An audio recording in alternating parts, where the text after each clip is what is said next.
I've been raising the pricing issue for a very long time within the fraternity, within the trade, with my colleagues. We've been discussing it. I mean, I would just like to run you by a few numbers that I have. In US, in the year 2020, 2019, we'll keep it as a base year because that's the year before COVID hit. Correct. So in that year, they had sold 1.23 billion tickets. 1.23 billion tickets were sold in the United States of America, movie tickets. The population of United States of America was only 330 million. Basically, 3.5 times of their population was the number of tickets sold. Okay. Now, if you go to a country, a very robust theatrical country like South Korea, has a population of only 51 million, and they sold 226 million tickets. 226. That's more than 4 times their population. Okay. India, with 135 crore, we only managed to sell 103 crore tickets. So we were so less in number of selling tickets as compared to these two robust markets. Now you may ask, why is this happening? Now let me give you some more data points. That the average Indian income for that year in India was approximately $1,600-$1,700. For America, it was approximately $40,000. For South Korea, it was $35,000. But the average ticket price in America was around about 8.5 to 9, and in South Korea, around about 8. In India, it's around 2.5. Now, if you convert them into percentages, with comparative to United States of America and South Korea, Indian ticket prices are 5 times higher than US and South Korea if you take the national income into consideration.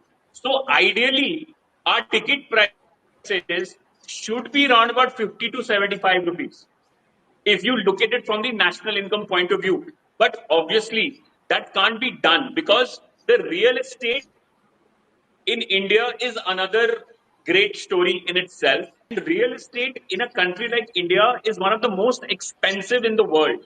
So Okay. Bombay and Delhi end up having one of the most expensive real estates in the country. So when a PVR or an Inox or a Cinepolis goes to take up a mall and take up 15,000, 20,000 square feet in that mall, are effectively paying rentals at par with New York, London, Tokyo, etc. Because that's the real estate pricing that comes into play, and everything comes into play like that. But beyond a certain population, that pricing that you do then to survive at those real estate levels, it makes it unviable for a huge audience to come and watch movies in your theaters. Let's take a family of four. In Bombay, they want to watch a film. It's going to be at least a 3,000 to 4,000 rupees Yeah. fare for them if they want to watch it on a weekend. Going, coming, food, concessions, traveling, etc. So you can't do it 4 times, three A times month. a month. You can't do it multiple times. So, they cut it down. So from 12 movies a year, it comes down to 4 movies a year. So footfalls goes down. And so how do you compensate with footfalls going down? You raise the prices again. So ये लोग 4 बार आएंगे तो मैं 4 बार की जगह का 8 बार का पैसा ले लूंगा. And that is where the maximum audiences got lost. Maximum cinemas closed down, small towns, etc., where it became unviable to operate. But I want to understand, Vishek, why did this happen? That if PVR was doing this or Inox was doing this, why did it run down to perhaps smaller centers, which had smaller capacity and which were like smaller theaters? Because what happens is that you have to compete with the multiplexes. You have to compete in your own market, and you have to be a viable option for distributors. If a PVR is selling at 400 rupees, I can't be selling at 50 rupees because then what will happen, the difference in my collection and PVR's collection will be so huge that distributors will not give me value, or they will not, take me seriously for their next movies, or probably will not even plan to give me films going forward. I will be royally ignored. And so I have to compete, and that is the way forward. And hence, I have to increase prices, I have to increase my facilities, I have to increase the infrastructure, I have to start investing in my infrastructure, I have to make it more, like, a grand cinema, a more, elitist cinema, a richer cinema, more comfortable. And that is the play that I get into. End of the day, it's a business, and I have to Correct. compete, and I have to be a viable alternative for my business associates. If they feel that Rumani cinema is not delivering, no one will give me films. No one will give me films, and no one will miss me also. So I have to prove myself in terms of collections. But then, in all of this, what gets, of course, ultimately lost is the consumer. I remember when National Cinema, after that, when you had the data, like all of us had that data, and what I felt was that, to like or dislike a film is very secondary. First, it has to reach. I mean, I sometimes feel that if only a very small section of the country is watching a film, how do I even call it like the biggest blockbuster? See, it might be making money, but films essentially have to reach to the audience. And for me, National Cinema Day, the biggest takeaway was that there were more people.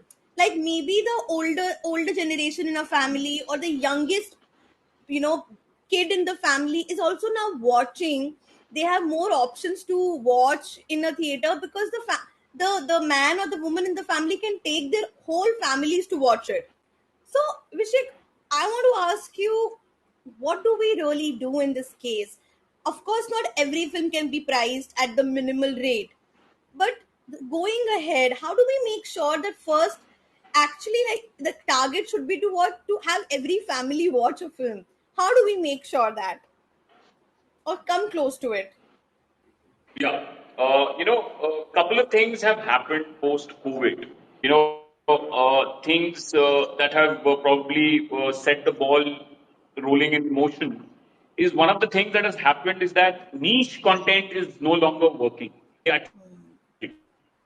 And multi-genre films, universal films, films which cater to the universal audience. So that is the kind of cinema that is being received well.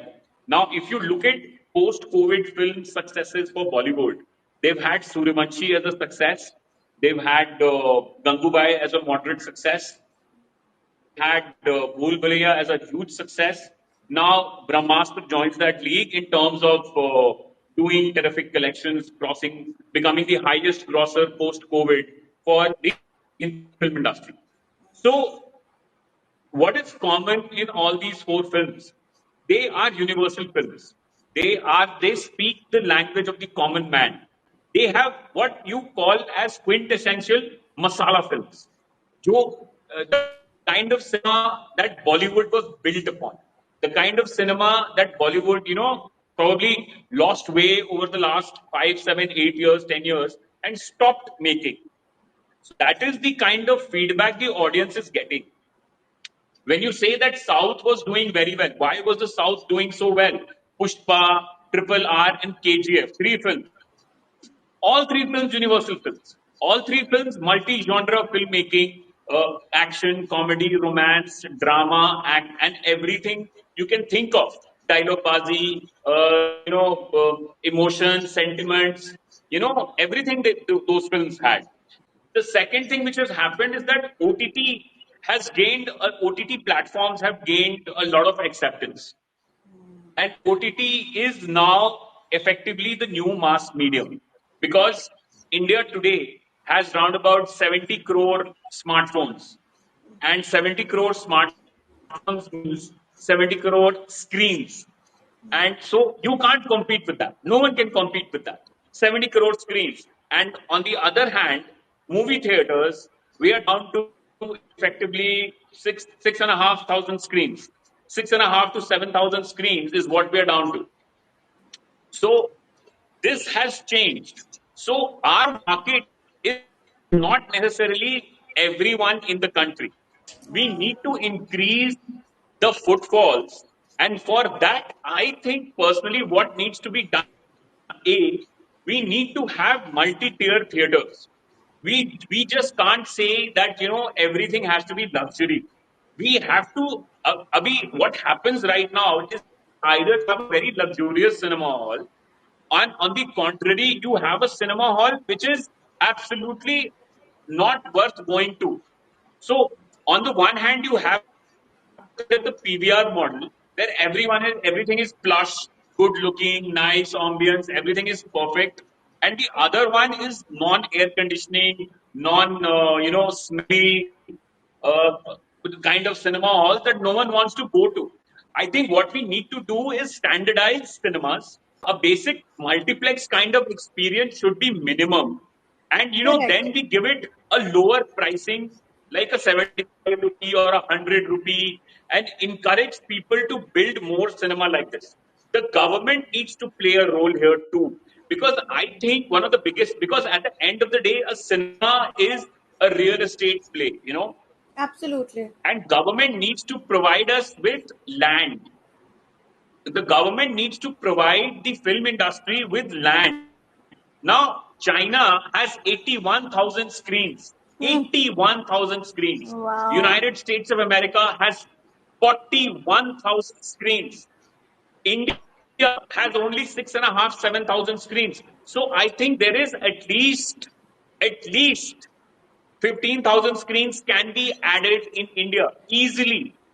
And the only reason why screens are not being added is because real estate is unviable in this country. I think Yeah. government needs to mark out an entertainment area where people like us can apply, take land on lease, build multiplexes, and the government could come and tell us that you keep pricing at these levels. Employment can be generated, tax revenue can be generated, and the real is that we need to encourage cinema. We need to encourage the habit of film going, and that needs to be done.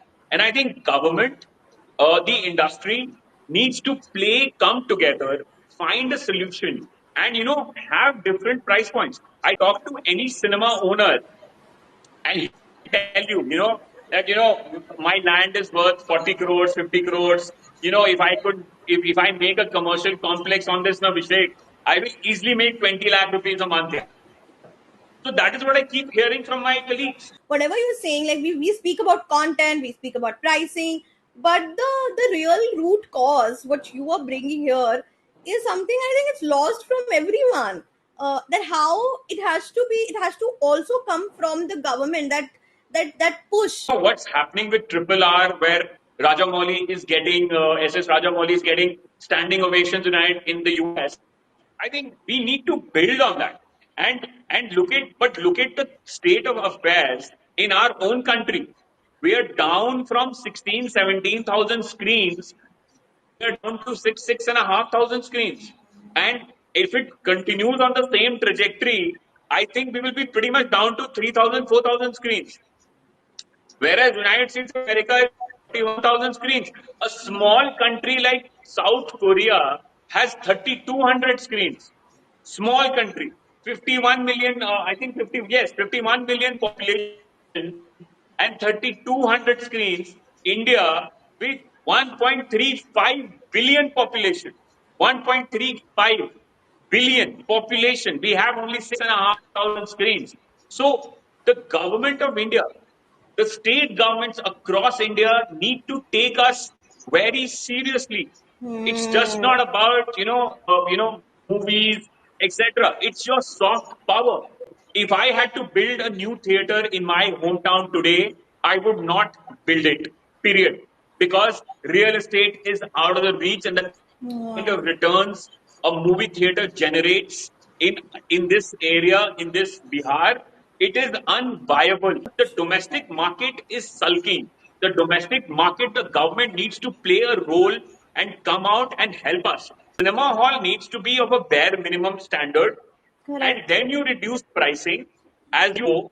So a Delhi will have a very premium cinema hall, a Hmm. sub premium cinema hall, a budget cinema hall, a no frill cinema hall.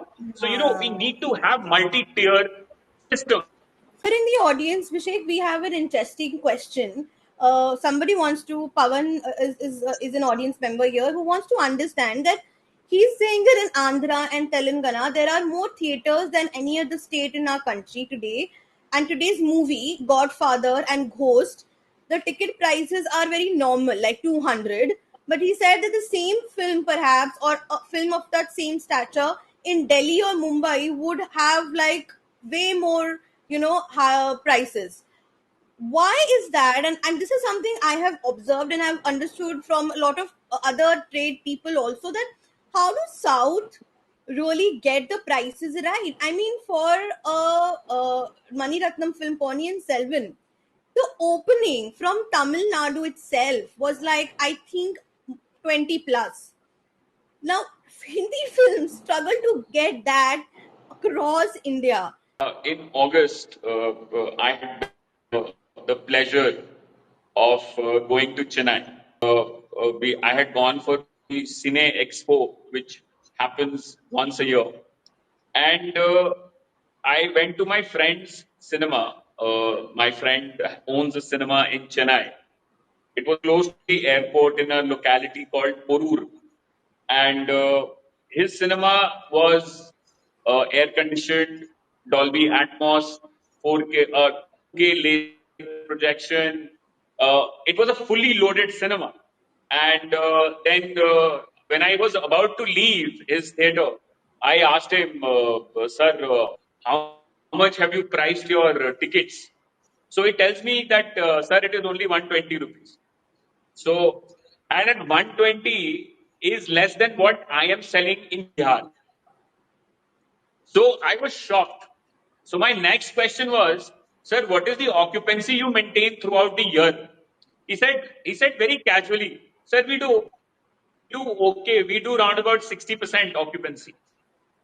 PVR does around about 32% occupancy. And South, my friend, as he's asked a question, the government in both the states, Tamil Nadu and Andhra, they play a very active role in they're not passive. They have regulated the prices for movie tickets. I think it is 200 in Andhra, and I think it is similarly priced in Tamil Nadu. Tamil Nadu, the only exception they've given to is IMAX screens, where they can price at 350 rupees or something like that. So the Ah, government has capped the prices. Now, Bihar is a wonderful. very poor state. Now, for a film like Brahmastra, ticket price in Patna by Cinepolis was 400 rupees. 400. Cinepolis Patna for a poor state like Bihar. Now, had it been Andhra or Tamil Nadu, it would not have gone more than 200, and many more people would have come. So, government has a role to play. Private people can keep running away with their ideas and their profitability and etc. etc. etc. I went to a theater in, I think it was in Andhra. It was called V Epic in Sularpet. I was visiting there, and it's supposed to be India's, South Asia's biggest screen. The screen size is 107 feet. So their projection system only costs them 1.5 crore, and the ticket price was only 200 rupees. Only. No premium, nothing.